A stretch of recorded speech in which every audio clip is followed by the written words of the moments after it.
La actualidad de la justicia en la República Argentina fue el tema central de un primer programa de diálogo entre la doctora Alessandra Minichelli y el doctor Maximiliano Rusconi, abogado, penalista, docente de la Universidad de Buenos Aires y ex fiscal de la Nación.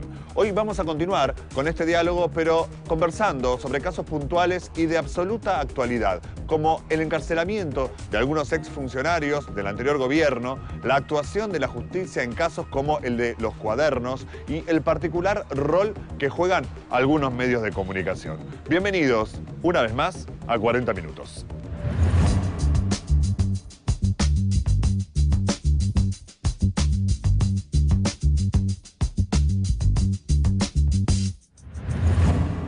Me parece que el presidente, en su afán de armar un esquema marketinero para perseguir a los opositores políticos, no está evaluando lo que significa eso a la vuelta de la esquina, ¿no? Cuando esto viene de una familia que se ha enriquecido sí, siempre. Claro, que han sido parte de la patria contratista. Yo creo que estaría muy preocupado, muy preocupado. Sí, y parece que también, si se quiere, como una venganza, ¿no? Una venganza hacia lo que significó su padre dentro de la industria de la construcción o de la obra pública, porque vos fíjate, persigue a los mismos pares de su padre también, o los involucra en esta situación, porque yo creo que también hay un armado de carpetas contra los empresarios, y él se aparta un poco de lo que significa el esquema de la obra pública para ser, digamos, timba financiera, o estar más cooptado por lo... más horas de terapia, ¿no? Claro, sino a ver qué problema tiene.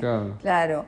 Y en todo esto, en el medio, uno ve también, en el caso concreto de Julio De Vido, si se quiere, que hay declaraciones muy claras. Hay un libro de Novaro nuevo que se llama Así lo viví, y es un diálogo con Mañeto. Y Mañeto confiesa que una de las personas que más daño le ha hecho a él en su función de empresario de medios fue justamente Julio De Vido, quitándole Fivertel. Y en esto es como que la lectura viene una venganza. De Vido le quitó al grupo Sogma Correo Argentino, le quitó Fivertel al grupo Clarín. O sea, es el tipo que ellos dos, que son los que manejan los medios, los que manejan la justicia, tienen que tenerlo detenido. Es el emblema para ellos, y por eso lo han estigmatizado de esta forma. Cuando uno acompaña a Julio a alguna declaración, nos pasa siempre lo mismo, y es que lo que le imputan, lo único que se le puede imputar es haber sido ministro. Claro. Bueno, eso te quería preguntar, porque realmente todas las causas de él es porque fue ministro. Hay una garantía que es sobre la cual yo, o sea, casi que insisto mucho, soy hasta pesado, diría, digamos, con este tema, pero que es la base de todo el sistema. Y es que cuando hay una declaración indagatoria, hay una responsabilidad que tiene el juez y el fiscal, y es definirle con precisión a un sujeto. Mire, a usted le atribuyo que tal día realizó tal cosa, en tal lugar, en tales condiciones. Digamos, ¿por qué esta precisión es necesaria? Porque es el modo en que uno pueda defenderse.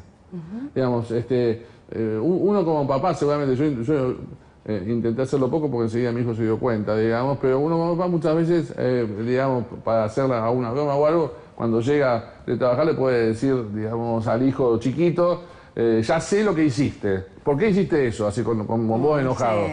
Y seguramente el hijo algún lío hizo, digamos, entonces va a decir, bueno, no, lo que pasa es y ahí confiesa. Bueno, eso no puede, eso es que son las trampas que hacemos como padres. En el sistema no podemos hacerlo. Nosotros tenemos que definir con precisión. ¿Por qué? Porque de ese modo el sujeto puede defenderse, la persona puede defenderse, puede decir, mire, ¿sabes? Ese día yo no estuve en Argentina, yo no tengo nada que ver con el hecho, etc. Pero claro, cuando uno define asociaciones ilícitas, el haber sido ministro, el haber dictado decretos, y la respuesta es, ¿y qué? Sí, o haber reglamentado decretos, claro. Sí, y la construcción de la estigmatización, ¿no? Sí, reglamentado decretos. Eso, claro, no, pero eso es terrible, la construcción de la estigmatización hacia una persona que fue en definitiva lo que permitió que se encolumnaran detrás de él en el momento del desafuero. Y viendo que, por ejemplo, bueno, la mayoría de los abogados, de los defensores particulares están yendo a los organismos internacionales concretamente a plantear esta situación de vulneración de las garantías constitucionales, de un avasallamiento de los derechos individuales de las personas, de prisiones preventivas ilegítimas, etcétera, etcétera. ¿Vos ves que es posible que, digamos, despierten un poco los organismos de derechos humanos, despierten los colegios de abogados, las asociaciones de abogados y asociaciones de magistrados, incluso, que excedan, digamos, la justicia federal, y hasta te diría los legisladores, como para hacer un acompañamiento ante los organismos internacionales que, como vos me decías hace un rato, son excesivamente burocráticos en su manejo? Sí, yo siento esto, digamos. Por un lado, los organismos son burocráticos, tienen los funcionarios internacionales tienen una tendencia a un ritmo cansino, digamos, ¿no? Muy formal. Sí, con requisitos de admisibilidad demasiado estrictos. Sí, pero sí. Todo, no solo la admisibilidad, o sea, lo normativo, ¿no? Sí, el perfil, boato, digamos, el boato. El perfil de un funcionario. Sí. Yo me acuerdo que hay una época en mi vida que fui funcionario de las Naciones Unidas en la misión de Guatemala, en MINUGUA, la misión para la protección de derechos humanos en Guatemala. Y yo, claro, tenía la velocidad mía, digamos. Bueno, ahí me consideraban un loco total, digamos. Solamente no me calificaron totalmente de loco porque había una brasilera, Leila Lima, que era fantástica, que tenía un compromiso enorme y tenía autorritmo. Pero la verdad es que los organismos, tengo mi opinión sobre la eficacia de esos organismos, pero y por otro lado también los colectivos vinculados a la justicia en Argentina están medio desactivados. Creo que de a poquito hay algunas señales de los organismos, de los colegios de abogados. Por ejemplo, nosotros en el caso de Bonadío, en un caso de Bonadío pudimos convocar a una veeduría del Colegio de Abogados y tuvimos éxito y están presentes, digamos, y eso es un control externo importante, ¿no?, para los jueces. Me parece que si se activan los organismos y se dan cuenta de lo que está pasando y de las consecuencias futuras, porque no es solo lo que está pasando hoy.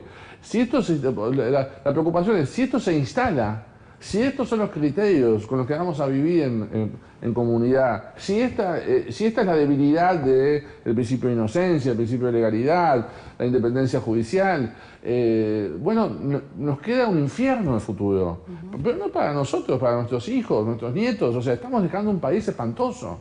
Entonces, me parece que en algún momento estamos cerca de un clic, digamos, y en este sentido, eso sí, digamos, si a las presentaciones de nosotros como abogados particulares se suman las presentaciones de los colectivos, digamos, en los organismos internacionales, las chances aumentan, ¿no?, de que nos den importancia. Y ves también que es novedoso el tema, porque, por ejemplo, pienso en voz alta, ¿no? Quizás con el tema de las dictaduras en América Latina, ellos ya tenían un background, un conocimiento concreto del tema, más información, digamos, la actuación de los organismos estaba como más aceitada. Pero en el caso concreto de lo que está pasando hoy en América Latina, con la persecución a los líderes opositores políticos, que están, digamos, más cerca de modelos sociales nacionales que de modelos conservadores liberales o de capitalismo salvaje, o como querramos llamarle, creo que todavía no tienen tampoco suficiente información como para poder hacer una evaluación concreta del tema. Eso, ¿cómo se maneja, cómo se nutren los organismos internacionales? Si dependiera del nivel de información, yo sería mucho más optimista de lo que soy, porque me parece que, bueno, es cuestión de darle la información, que se den cuenta que hay un plan regional de escarmiento al surgimiento de modelos de izquierda, centroizquierda, digamos, yo diría, vinculados con las preocupaciones sociales, etcétera. Me parece que hay una decisión que está claramente marcada por el tiempismo político de Estados Unidos. Esto es evidente. Sí, por sus intereses económicos también, y los ¿no? intereses económicos, si fuera falta de información, yo tendría fe. Yo lo que creo es que hay una realidad, y que estos organismos en gran medida su fuente de financiamiento es Estados Unidos. Claro. Con lo cual... Eso hace relente a todo y hace que sean esquivos en su forma de actuar. No digo que no podamos conseguir algunas cosas, pero... Pueden ser muy mínimas. Es un escenario complejo, ¿no? Por suerte, también hay un porcentaje importante de financiamiento de otros países, de los países nórdicos, de los países de Europa Central en general. Pero Estados Unidos es, de hecho, bueno, algunas sedes de estos organismos están en Estados Unidos, entonces esto limita un poco las perspectivas que podemos tener. No quiero ser totalmente pesimista, hemos logrado cosas y se van a seguir logrando cosas, pero es una pelea que tenemos que dar duramente, digamos, ¿no? Si querés acceder a los mejores contenidos, entrevistas, informes y novedades sobre responsabilidad social, conectate a www.responsabilidadsocial.tv. Ya salió Fonres RS, revista mensual dedicada a la responsabilidad social empresaria. En este número, la fuerza de la debida diligencia para definir impactos de las empresas sobre la sociedad y el medio ambiente. Entrevista a Rafael Bielsa, político, escritor y empresario. Y la editorial de la doctora Alessandra Minichelli, cuando la debida diligencia no va acompañada de un esfuerzo de diagnóstico, la tarea es más compleja. Además, como siempre, la mejor información sobre contenidos socialmente responsables. Fonres RS. Conseguila en nuestra página web www.fonres.com y recibila de manera gratuita todos los meses en tu mail. Seguimos compartiendo el diálogo entre la doctora Alessandra Minichelli y el doctor Maximiliano Rusconi sobre la justicia, las presiones de los distintos sectores, la injerencia de los medios y la situación de Latinoamérica con casos como los de los expresidentes Correa en Ecuador y Lula, preso hoy en Brasil. Y a nivel académico, en la discusión que se puede dar en la universidad entre profesores o entre, digamos, juristas o entre abogados que discuten este tema, ¿ven que realmente se terminó esta forma de Estado legislativo, ejecutivo y judicial?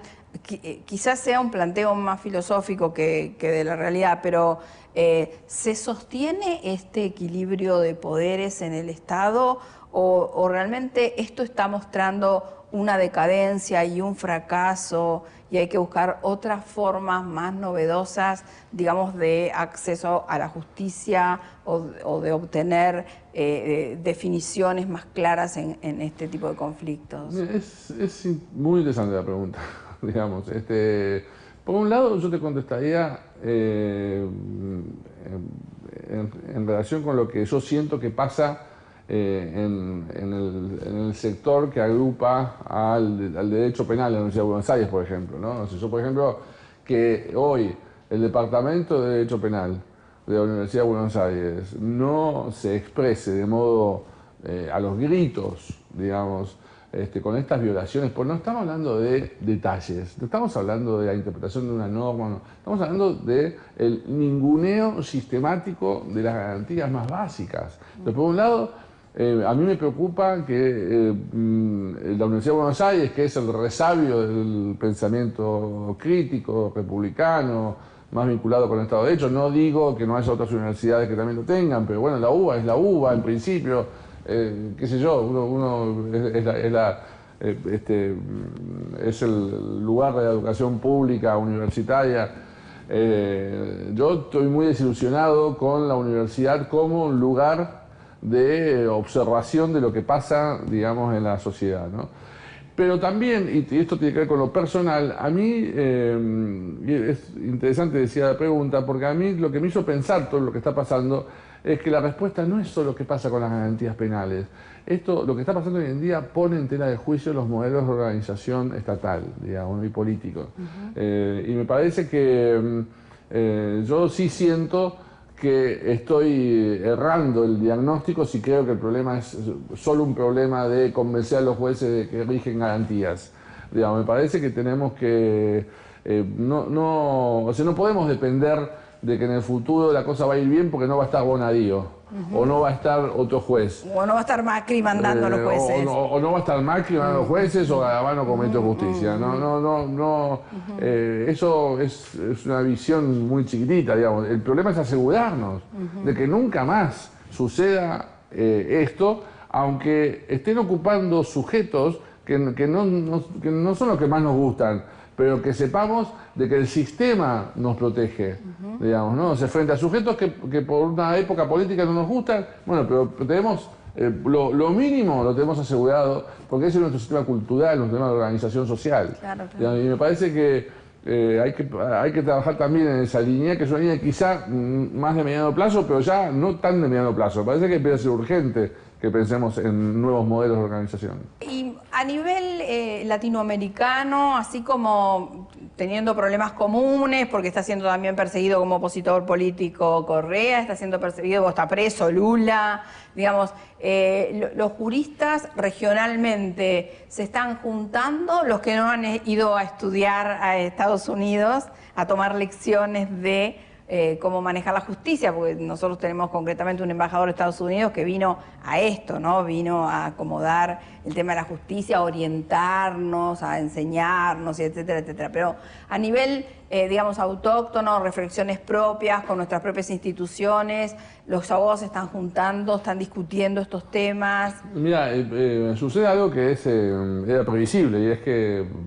los mejores juristas, la gente más sana, las que con la cual hace 40 años o 30 en mi caso compartimos seminarios en América, en distintos lugares, digamos, nos preocupan las mismas cosas, estamos como siempre del mismo lado, digamos, que es el lado de las garantías, del lado de no utilizar justicia penal como una herramienta de destrucción ideológica.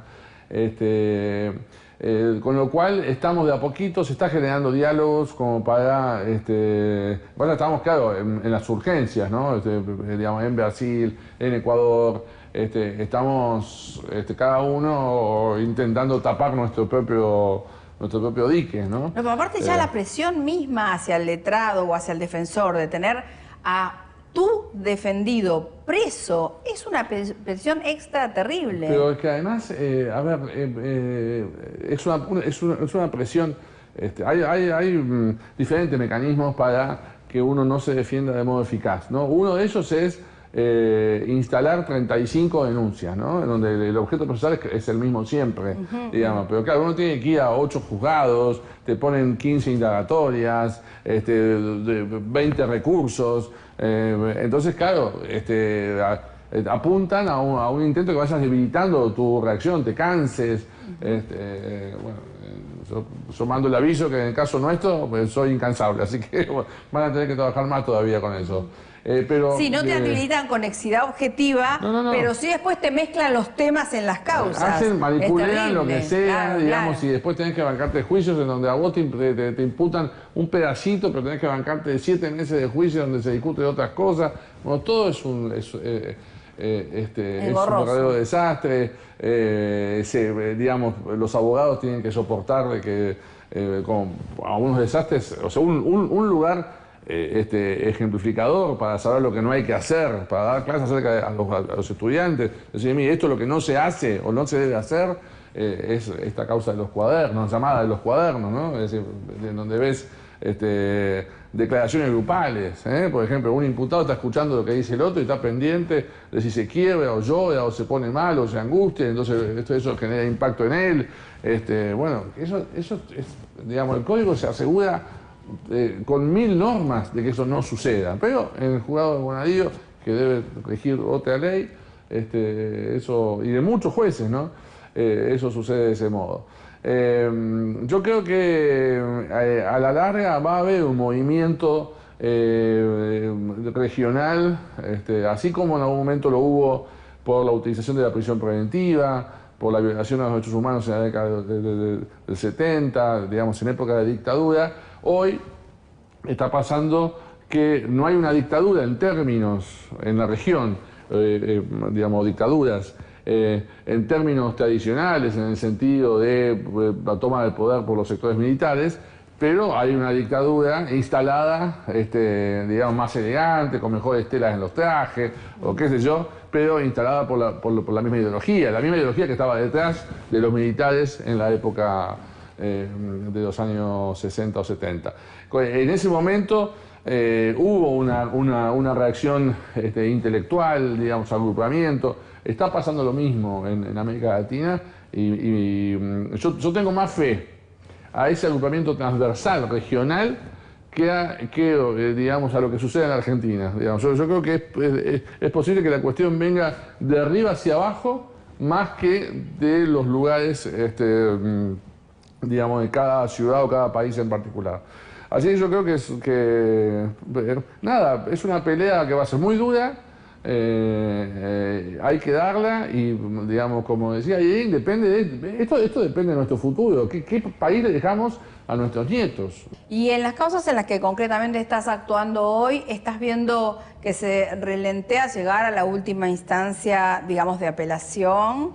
¿Los tiempos se siguen estirando o hay alguna voluntad de acortar los plazos, máxime teniendo en cuenta, bueno, que hay personas detenidas, muchas personas detenidas, privadas de libertad, y que esto debería ya tomar una resolución si en las instancias anteriores nadie ha sido, digamos, nadie ha tenido el valor de corregirlo, ¿no? Yo creo que, sí, no, a ver,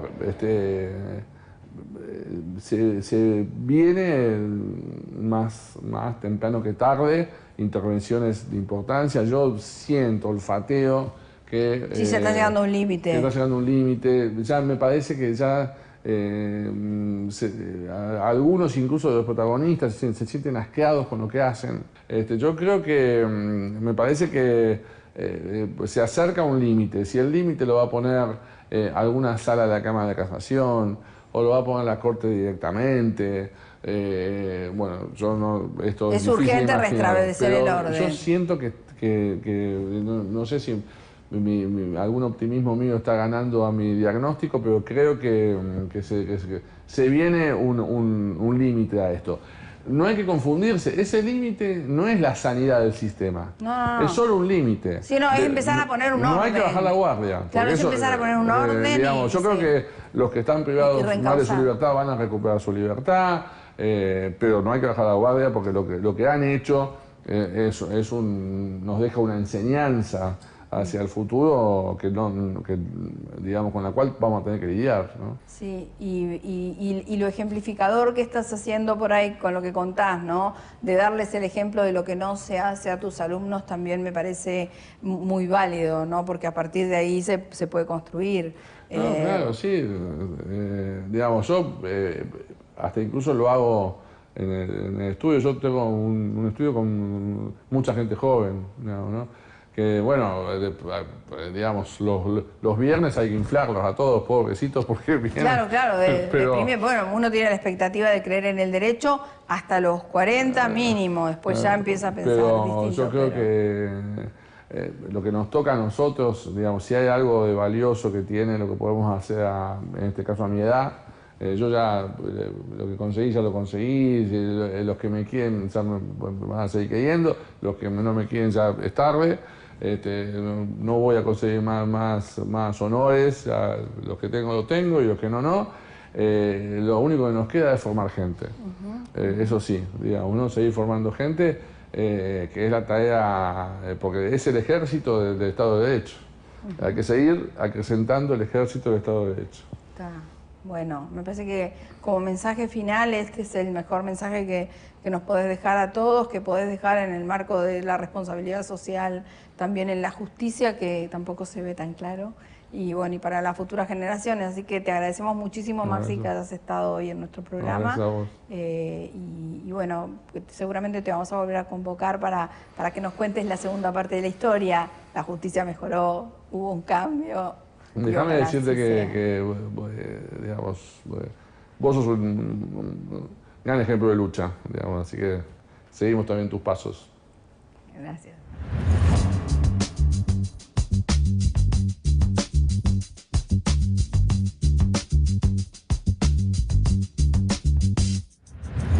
Y hasta aquí llegamos hoy con este programa de diálogo que nos sirvió para reflexionar acerca de cómo está hoy la situación de la justicia en la Argentina. Gracias, como siempre, por habernos acompañado.